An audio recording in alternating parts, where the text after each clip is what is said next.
اعوذ باللہ من الشیطان الرجیم، بسم اللہ الرحمن الرحیم۔ شروع کرتا ہوں اللہ تعالیٰ کے بابرکت نام سے جو نہایت مہربان اور رحم کرنے والا ہے۔ کروڑوں درود پاک حضور سرور کائنات، فخر موجودات، فخر انبیاء حضرت محمد مصطفیٰ صلی اللہ علیہ وآلہ وسلم پر۔ اللہم صلی اللہ سیدنا محمد وآلہ و عطرتہ بعداد کل معلوم لک استغفر اللہ الذی لا الہ الا هو الحی القیوم۔ ناظرین، آج کا جو مضمون ہے اس کو نام دیا ہے احیاء دین اسلام۔ شروع کرتا ہوں۔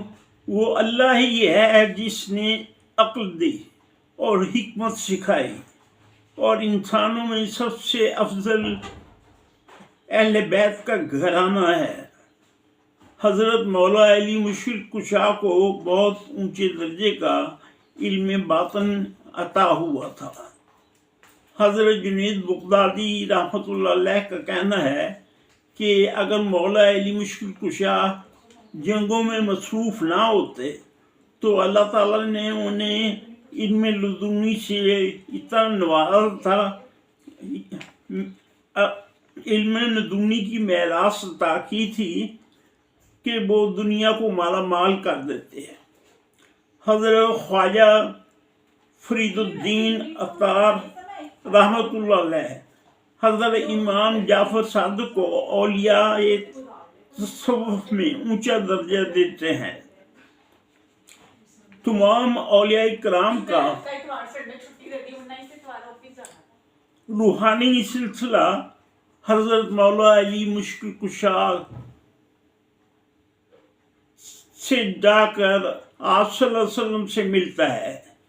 اسلام کی پہلی 2 صدیوں میں جو مقدس لوگ کچھ زیادہ صوفیانہ نہ تھے، انہوں نے دنیا سے دور رہ کر زہد و تقوی اختیار کیا۔ زہد و تقوی اختیار کیا۔ مثلا حضرت حسن بصری رحمۃ اللہ علیہ، حضرت رابعہ بصری رضی تعالی عنہ، حضرت جنید بغدادی رحمۃ اللہ علیہ، حضرت معروف قرخی رحمۃ اللہ علیہ، حضرت داؤد تائی رحمۃ اللہ علیہ، حضرت سری سکتی رحمۃ اللہ علیہ، حضرت داتا گنج بخش ہجویری رحمۃ اللہ علیہ۔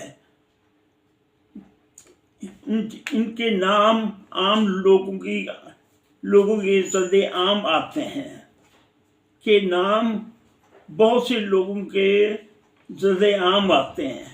موجودہ دور کے صوفی ابو انیس برکت علی لدھیانوی جو آج بھی لوگوں میں انتہائی بلندی پر نظر آتے ہیں، ان بزرگان دین نے بر صغیر میں کچھ ان میں سے بظاہر غیر اسلامی رسومات کو صرف اس لیے سہارا لیتے تھے کہ لوگ زیادہ سے زیادہ دین کی طرف آئیں، کہ وہ تماشائی اپنے بھگوان سے زیادہ تماشا دیکھنے کے متمنی تھے۔ حضرت جنید بغدادی رحمۃ اللہ علیہ کا شمار اولین صوفیہ میں ہوتا ہے۔ ان کا انتقال 247 ہجری میں ہوا۔ صوفیائی نظام عقائد و دین کے ایمانیات سے جڑا ہوا ایک راسخ عقیدہ ہے، رشتہ ہے۔ عزلت نشینی بیشتر صوفیہ کرام کا احیا رہا۔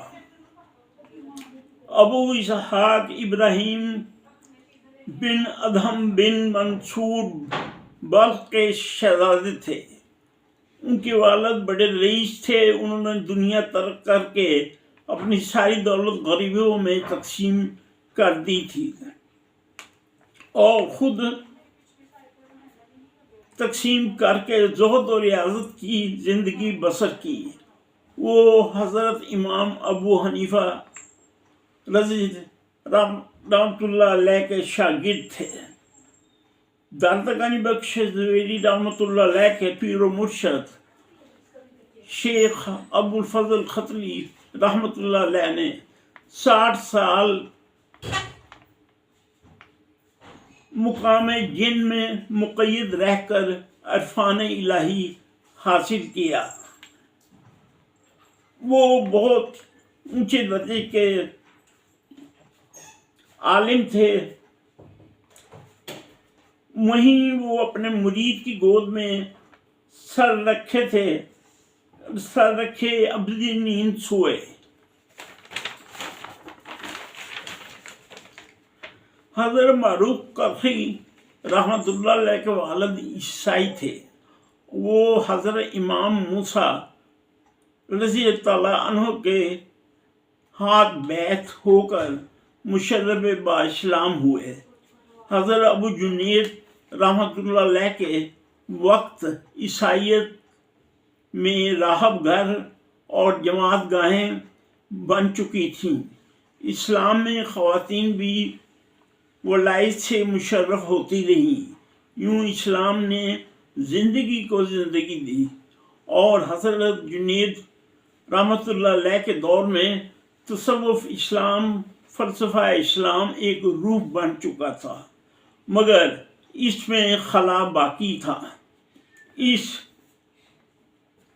फिक्री बेरादरवी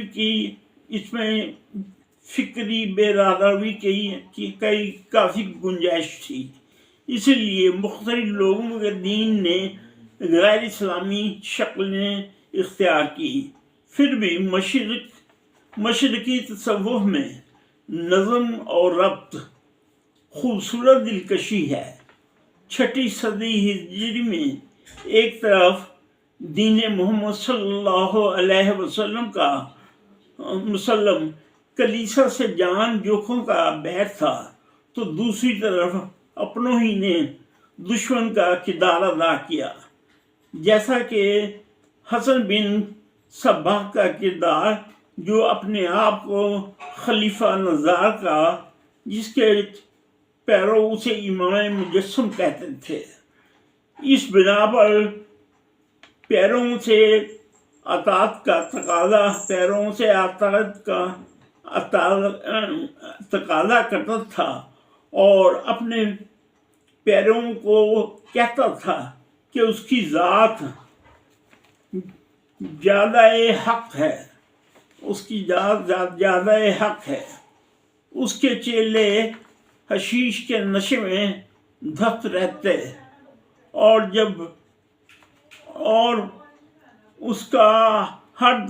उसके हुक्म को हर दम तस्लीम खाम करते, और जब होश में आते तो बतौर इनाम नेमतों का कुछ मज़ा चिखा दिया जाता, जिसका वादा आइंदा की ज़िंदगी में करता था।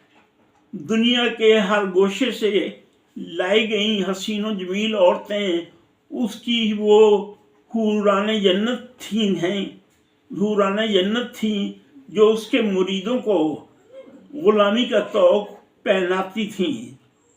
उसके कारकुन हर शहर, कस्बे, गांव में मौजूद थे और उन्होंने उन्हें तफवीज़ किए कामों को आस किए हुए थे कि मशरकी एशियाई मुमालिकों में कोई घराना ऐसा न था जहाँ हलाकत ना हुई हो। जो बेदीन फ़िरके के रुकन भेष बदल कर मसरूफ़ कार रहे, न दीन, न इल्म, न पारसाई, न नेक सीरती, इस फ़िरके की तबाहकाराना रुझानात का मुकाबला 18वीं सदी के ईसाइयों के हाथों हुआ। लातादाद नेक और अफजल तरीन मुसलमान इन दुश्मनाने इंसानियत के हाथों अपनी ज़िंदगी खो बैठे। उनकी तबलीग में न सिर्फ मुसलमान बल्कि दूसरे मज़ाहब, हिंदू, ईसाई, यहूदी भी आसमानी नेमतों के मिल जाने के लालच में दीन से मुनहरिफ हुए। यूं ही इनमें औरतें और बच्चे भी शामिल थे। नाज़रीन, ये मज़मून था, यकीनन आपको अच्छा लगा होगा। अच्छा लगे तो सब्सक्राइब कर दीजिएगा।